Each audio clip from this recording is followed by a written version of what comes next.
There's a particular kind of quiet that comes at this hour. Not peaceful, exactly, just still.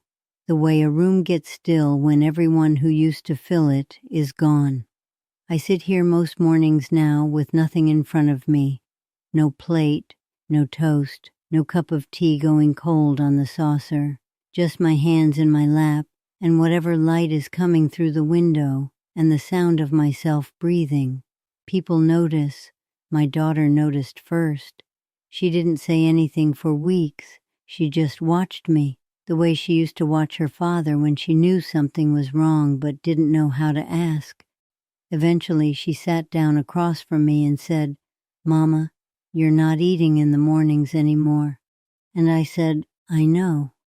She waited. I didn't have anything to add. Not then. My name is Vera. I'm 83 years old. And I have been thinking for some time now about how to say this right. Not for her. Not for anyone, really. I'm saying it because I think I finally understand something that took me the better part of a lifetime to see clearly. And it feels wrong to leave without at least trying to put it into words. I was born in 1941 in a small town in the middle of nowhere that doesn't exist anymore, at least not the way it was. My mother was a woman who fed people. That was her language. That was how she said, "I love you, I'm worried about you, I'm proud of you, I forgive you." She put food in front of you, and you ate it. Breakfast in our house was not optional, it was ceremony. My father at the head of the table, my two brothers and my sister, the sound of the radio if it was working, the smell of eggs and bread, always bread, and something sweet if we'd been lucky that week. My mother moving between the stove and the table, back and forth, never sitting until everyone else had started. I used to wonder why she did that, why she never sat first. I understand it now. She was watching, she was memorizing us. I ate breakfast every morning for most of my life. Through my 20s, when I was working and too tired and too broke and too young to know that I was young. Through my marriage. Through the years of raising children, when breakfast was less ceremony and more controlled chaos, someone always spilling something, someone always late, someone always crying about something I didn't have time to properly address. I ate breakfast the morning after my husband's funeral. I remember that. My sister made eggs, and I sat at the table in my black dress, and I ate them because I didn't know what else to do with my hands. Because stopping felt like something I wasn't allowed to do yet. For decades, I didn't question it. Breakfast was just what you did. It was the first act of the day. You woke up, and then you ate, and then the day began. I thought that was how time worked. It was my neighbor Ruth who first said something to me that I didn't understand for years. Ruth was older than me. She passed a long time ago now, nearly 20 years, and she had a way of saying things that only made sense later. She was the kind of woman who had clearly already finished grieving everything and had come out the other side into something that looked almost like peace, but quieter, more tired. We used to sit on her porch in the afternoon sometimes. She drank her coffee black even then, even when her hands shook.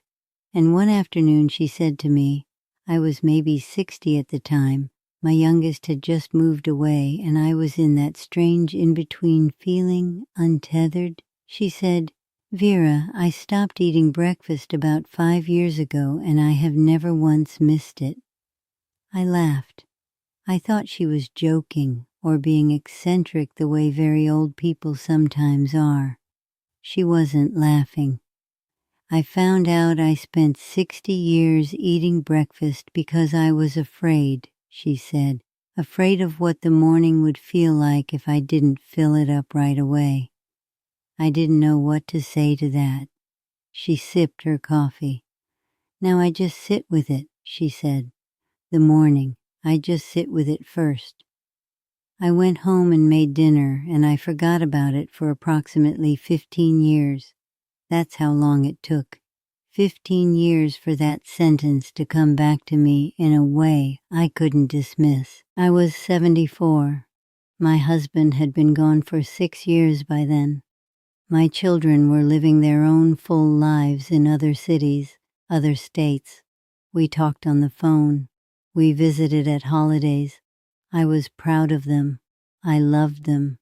But the house was quiet in a way it had never been quiet before.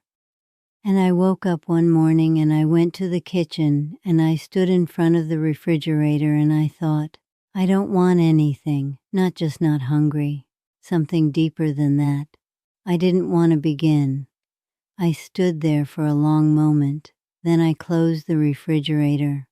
I went and sat down in the chair by the window, the old wingback chair that used to be in the living room and that I'd moved to the kitchen years ago because the kitchen felt too empty. And I just sat there. The light came in. I sat, and something happened that I did not expect. I thought about my mother. Not a general thought, a specific one, a specific morning. I must have been 9 or 10. It was summer, early, and I had woken up before anyone else, which almost never happened, and I had come downstairs, and my mother was already in the kitchen, but she wasn't cooking. She was just standing at the window, looking out at the backyard, the garden, whatever was out there. She didn't hear me come in. I stood in the doorway and watched her for a minute. She looked, and this is the word that came to me that morning, 74 years old in my own empty kitchen. She looked like herself, not my mother, not the woman who fed us and worried about us and ran the house. Just a woman, just a person standing in the early morning quiet, being with something. Then she heard me, and she turned around and smiled and said, "Oh, you're up early." And within about 30 seconds the stove was on and the day had begun. I never saw her like that again. Or maybe I did, and I wasn't paying attention. That was when I started to understand something. Not all at once. It came slowly, the way things come when you're old and you've learned not to trust anything that arrives too quickly.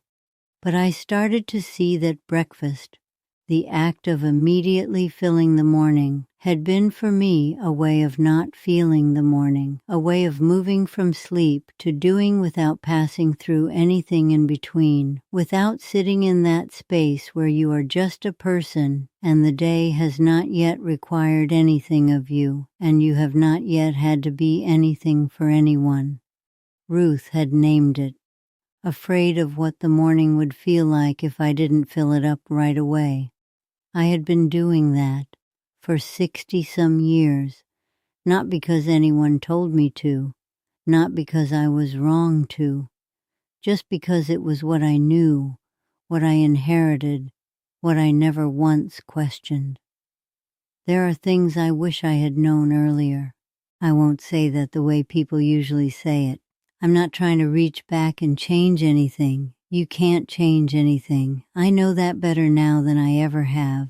But there is a particular kind of grief that comes not from loss but from finally seeing something clearly and realizing how long it was right in front of you. I think about all those mornings, thousands of mornings. My husband, early in our marriage, used to wake up before me sometimes. I'd come downstairs and he'd already be sitting at the kitchen table with his coffee, not doing anything, just sitting. I used to think he was being lazy. I used to feel a slight irritation, a slight ungenerous feeling, like he was leaving all the morning work to me. The getting the children up, the feeding, the finding of lost shoes, the negotiating of who was too sick to go to school and who was faking.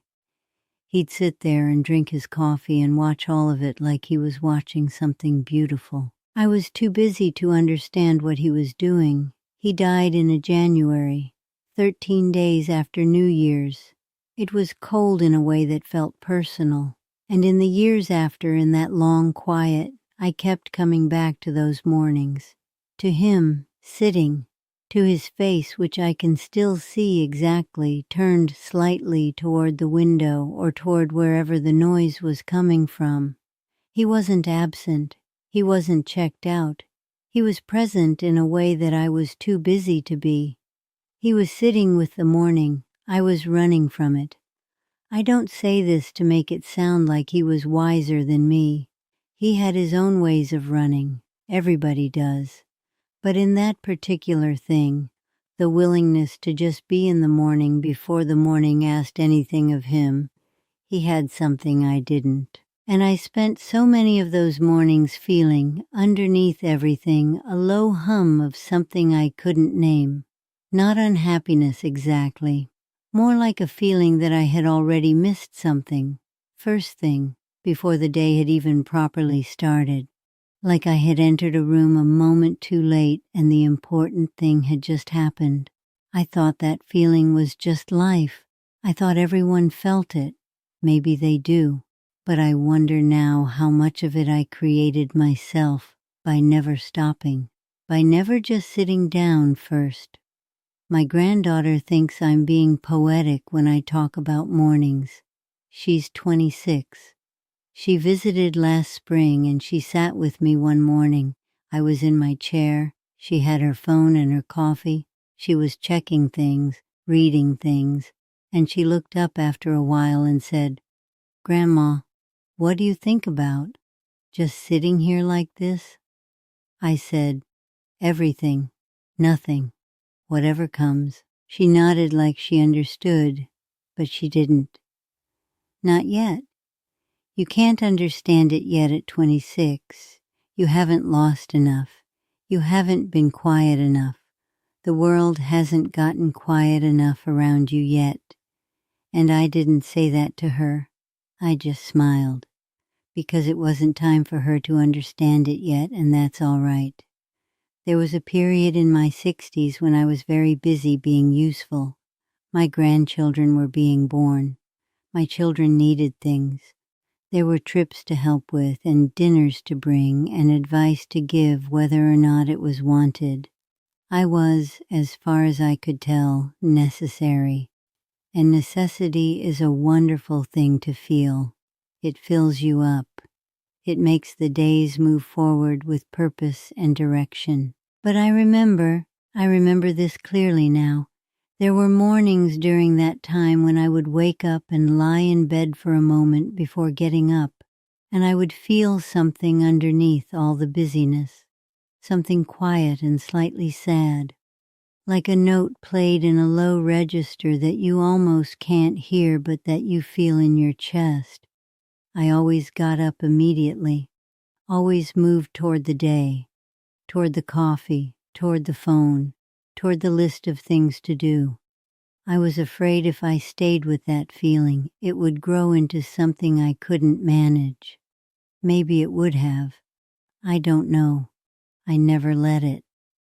The first morning I truly sat, not as a discipline, not as something I decided to do, but just because the stillness wouldn't let me go, was about 8 years ago now. I was 75. I had woken from a dream about my mother. I couldn't remember the details, just the feeling of it, the particular quality of her presence. And I sat up and something in me just did not want to move, so I didn't. I sat in the bed for a while, then I moved to the chair by the window, and I sat there. The light was doing what it does in early morning, that particular gray-gold thing before the sun is fully up, when everything looks like it's still deciding what it is. I watched the tree in the yard. I watched a bird on the fence. I thought about my mother. I thought about how I never once asked her what she was thinking. That morning I found her at the window. I was a child, so I didn't know to ask.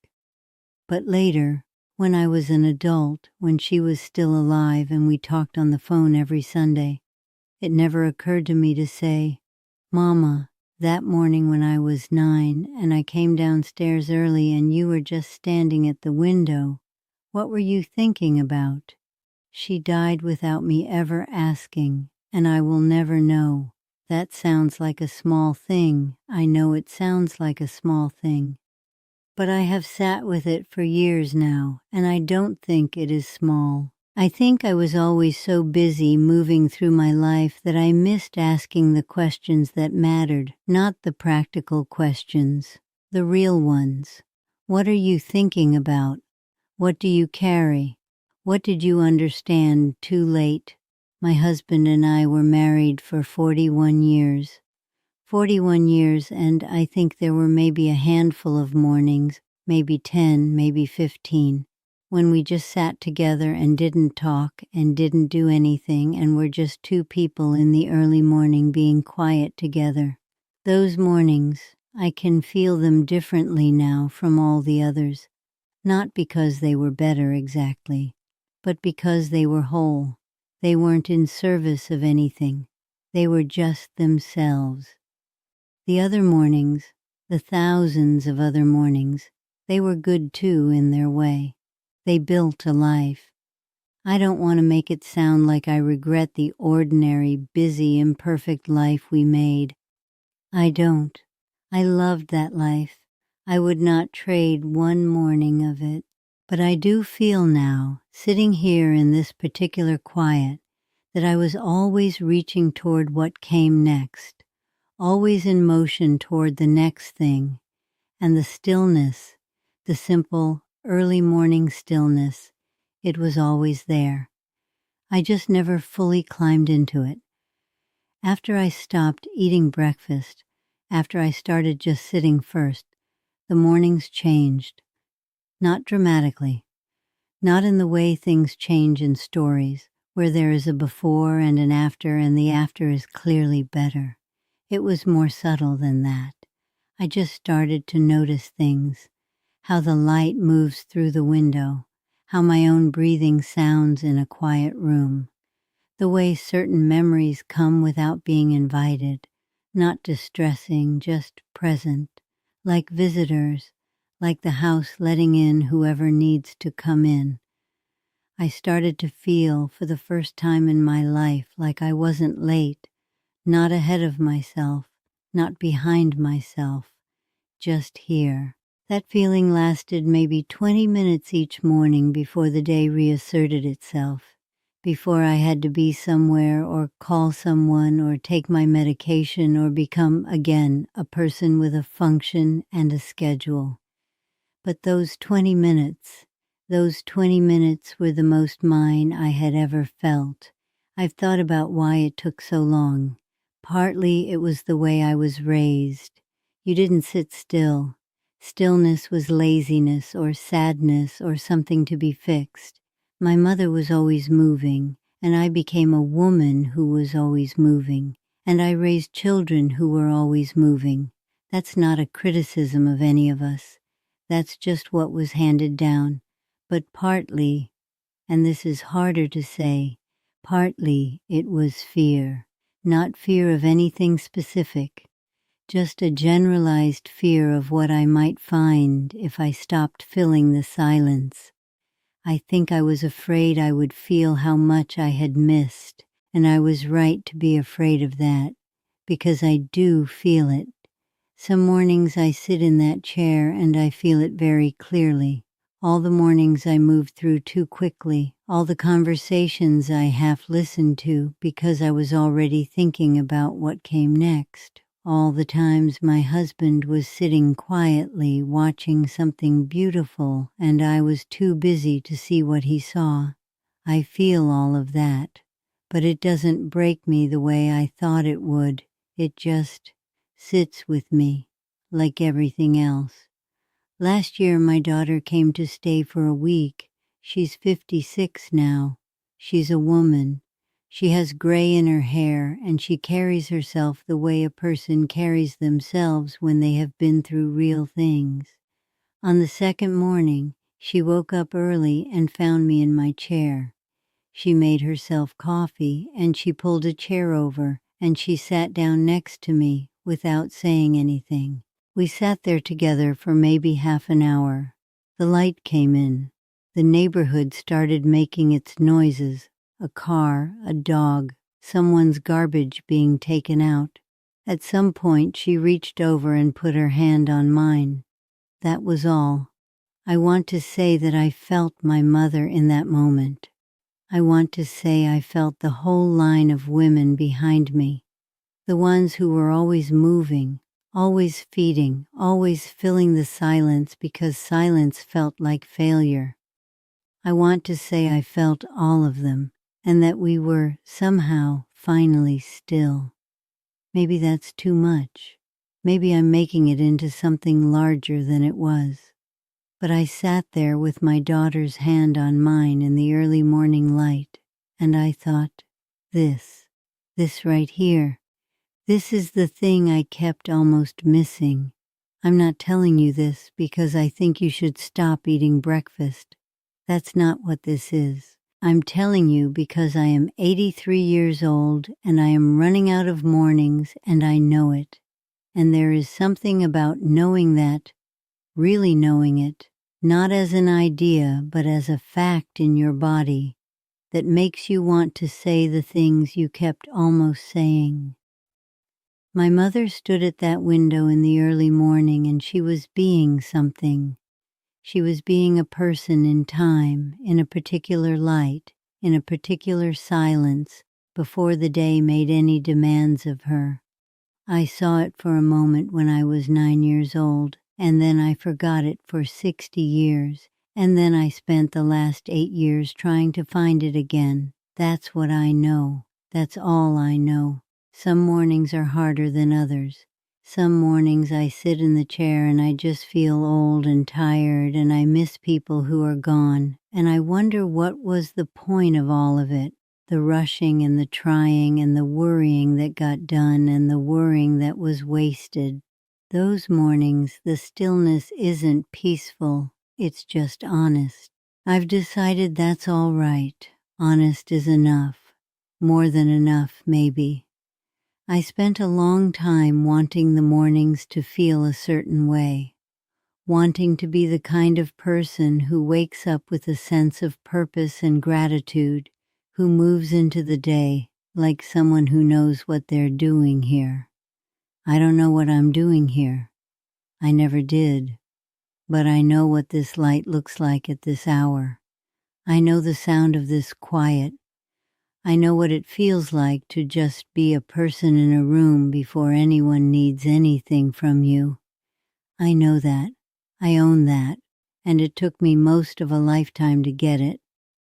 If you're sitting somewhere right now and the morning is just starting, or even if it isn't, even if it's the middle of the day and everything is loud and fast and full, I wonder if there's a moment somewhere in there that you keep moving past.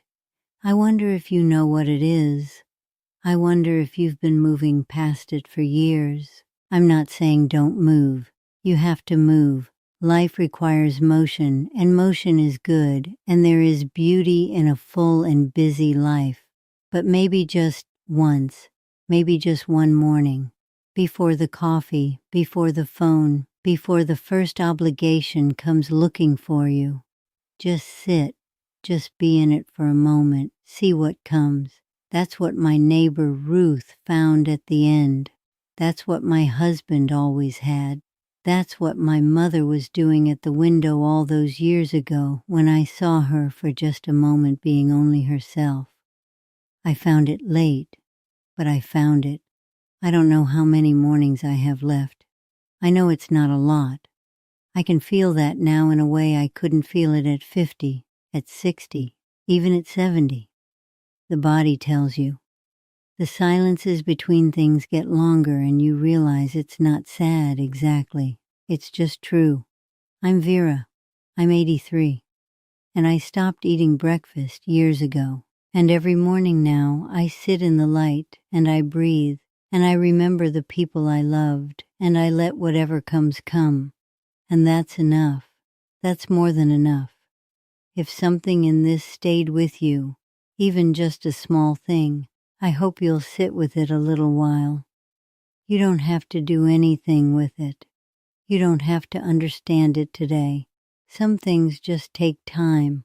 And time, when you're lucky, is the one thing you still have.